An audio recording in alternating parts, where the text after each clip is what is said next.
Beyond Toxics is releasing a new report called Seeing is Believing, Visualizing Pollution from Gas Stoves. So we looked at indoor air pollution, kind of relating to the Eugene gas ordinance and public health and climate change in general. So it's a broad-ranging report, but we're excited to tell you a little bit more about it today. So I'll kick it over to, I think, Lisa to get it started.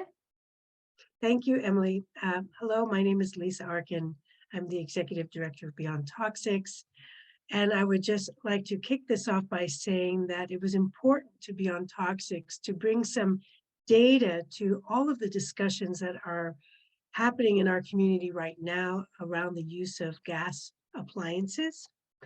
As an environmental justice organization, we are quite concerned about the public health implications of gas appliances and particularly gas stoves, including ovens, in homes. And we are greatly aware of the fact that those impacts from inhaling fumes from gas stove are more likely to impact the most vulnerable populations, that being children, elderly, anyone with pre-existing respiratory conditions, and people of color who are already at a higher exposure rate for many of the pollutants that we're going to discuss today. Our goal was sort of threefold. Number one, it's so critical that people in Eugene and of course across Oregon have information that they can rely on that's based on data to make their decisions about how they want to regard the issue of gas appliances and what to do if they have a gas appliance in their home. That would be, again, a gas stove or a gas furnace, maybe a gas water heater. So those are things that are important to think about because of the public health implications as well as the global warming implications. Our second goal was to help folks understand the role of gas appliances in methane emissions. And as we all know, methane is a very potent climate driver, and in the near term is much more relevant in our discussions about how to bring down greenhouse gases than even carbon dioxide is. So we're going to discuss methane emissions. And then, excuse me, the third goal was to really understand using equipment that could help people visualize pollution and also understand the level of pollution in their home so that they can make that connection to public health, particularly if they are from a vulnerable group. So I will hand it off right now to Mason Levitt, who is the person who's going to make the presentation today, and I'll let Mason introduce himself and go right ahead. Thank you so much, Lisa. As said, I'm Mason Levitt. I am Beyond Toxics GIS and Spatial Data Coordinator, and I will be giving a bite-sized preview of our report today. First, I'm going to talk about three groups of air pollutants that we analyzed within the context of our study. Then I'm going to go over a bit of our methodology and give a nice preview into some of our results that we saw.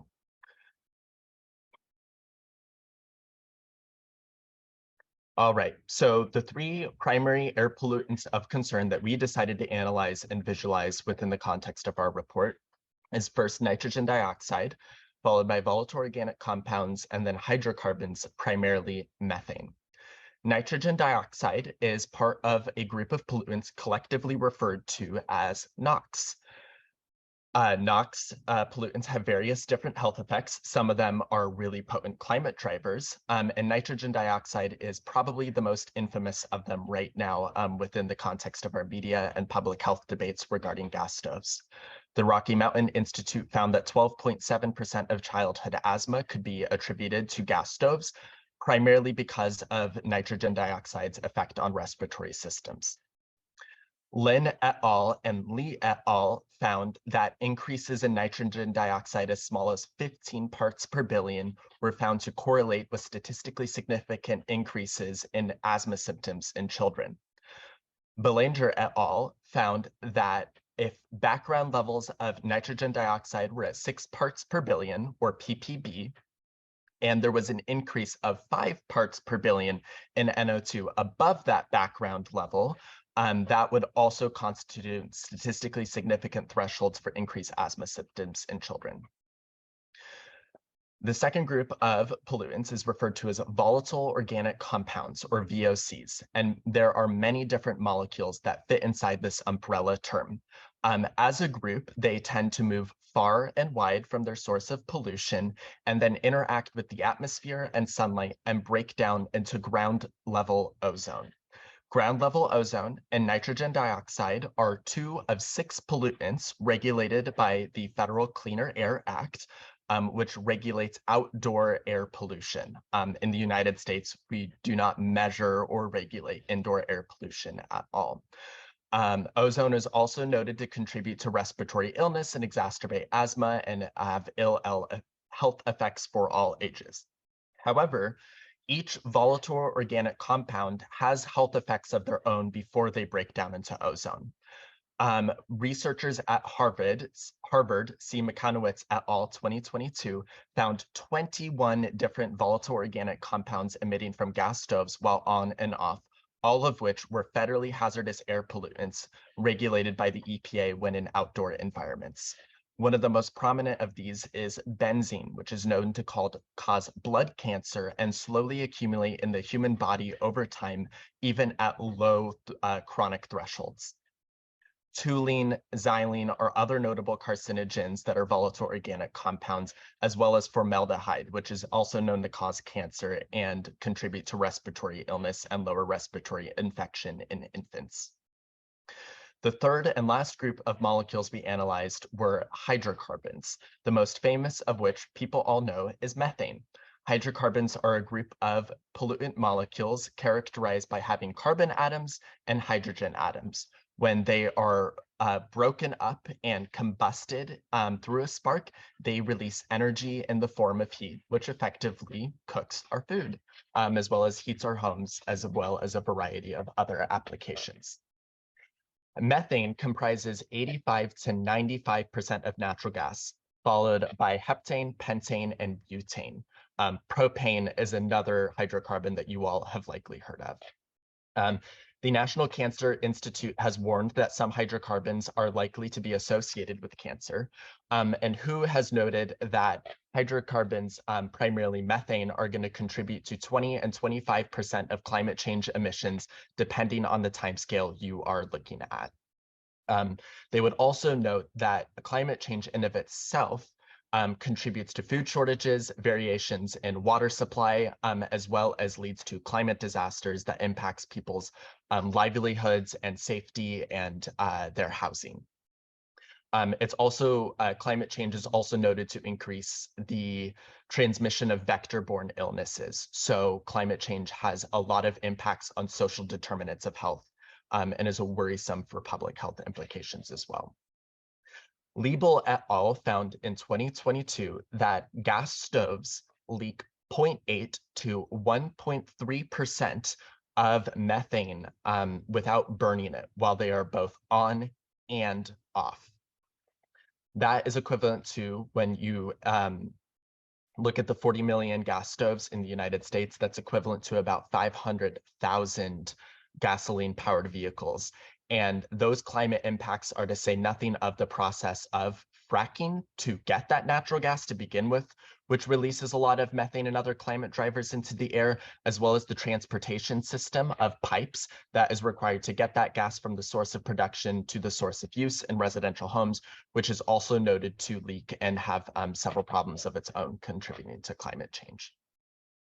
It is also worth noting that there are a lot of other air pollutants that we could look at in relation to gas stoves, including carbon monoxide, particulate matter of all sizes, 2.5, 10, and 1.0, as well as carbon dioxide. However, if there are any questions at the end, I'm happy to answer them. And I would again encourage people to look at our report to be able to learn more about each of these.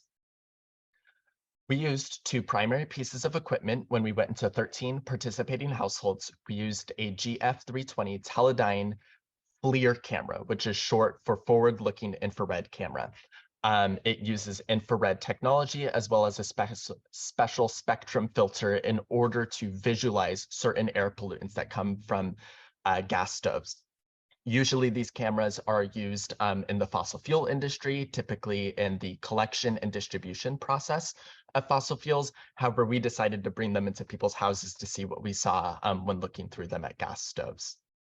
They have a special spectral filter on them to contrast an image to look at hydrocarbons and some specific volatile organic compounds.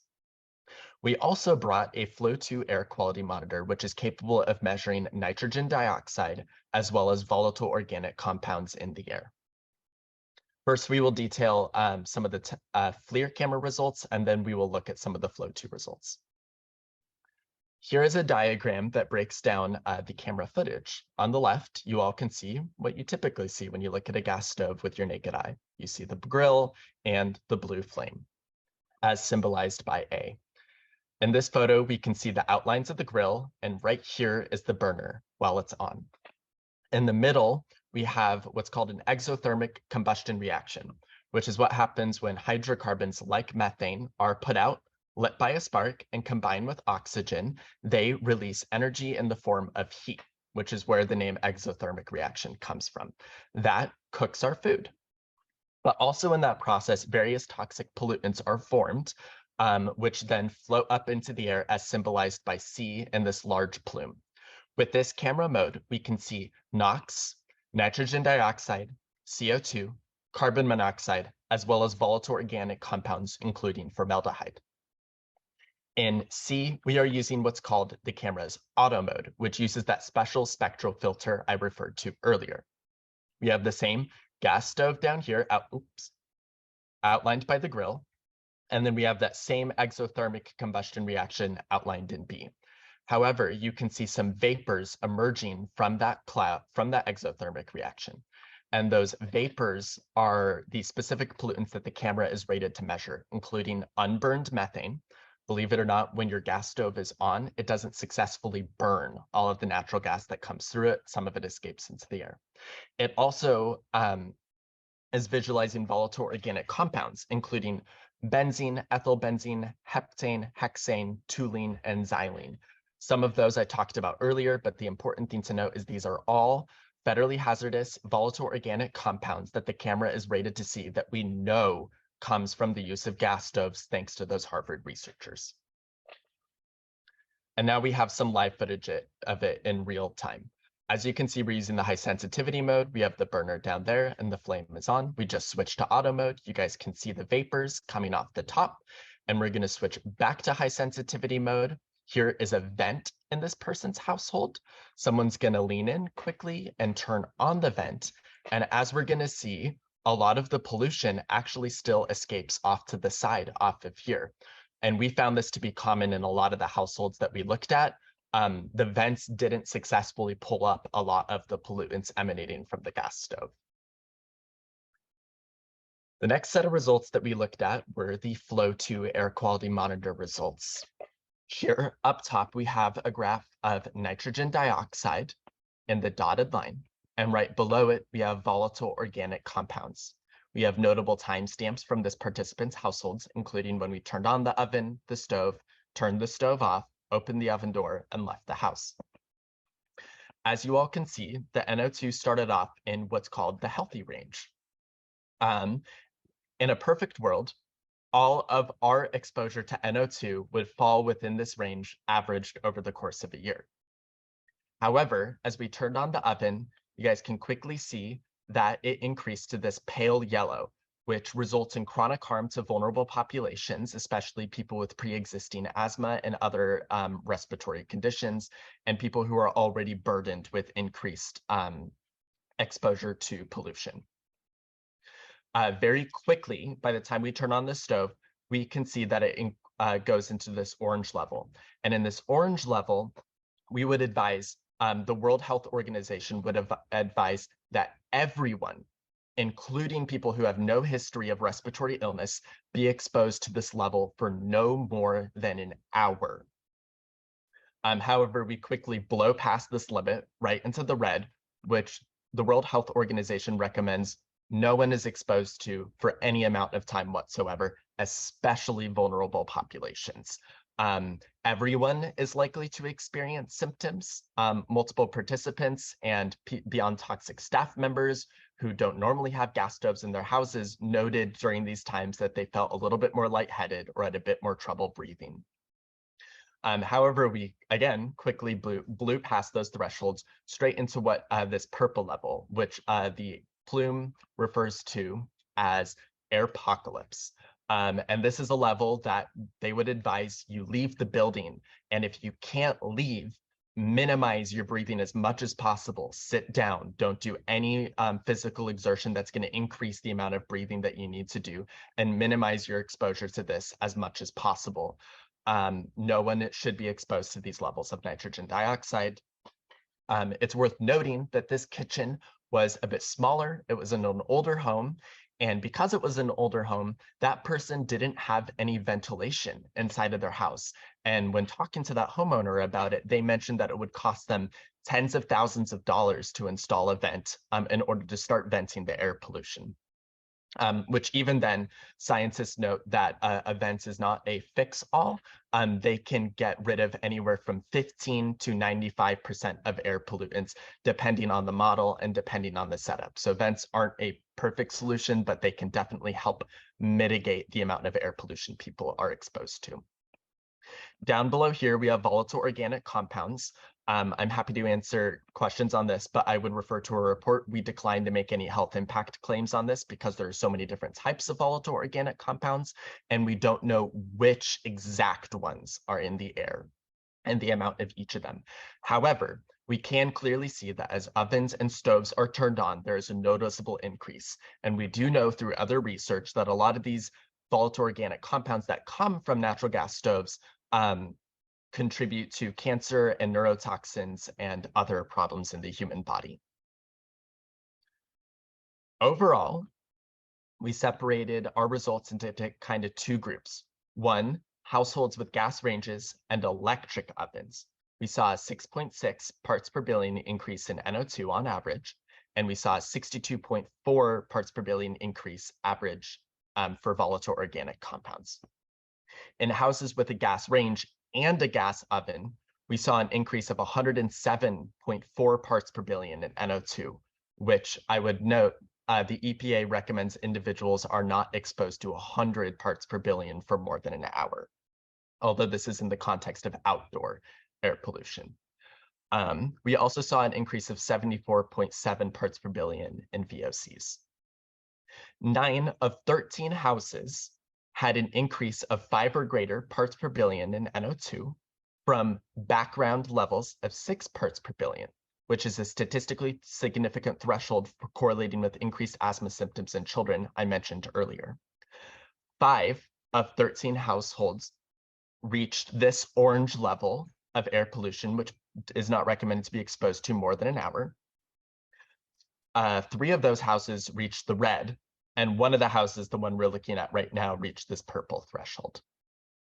Now, I would note here that we did not cook a meal. We merely turned on one burner on low for 1 to 5 minutes and preheated ovens for 5 minutes to 350 degrees.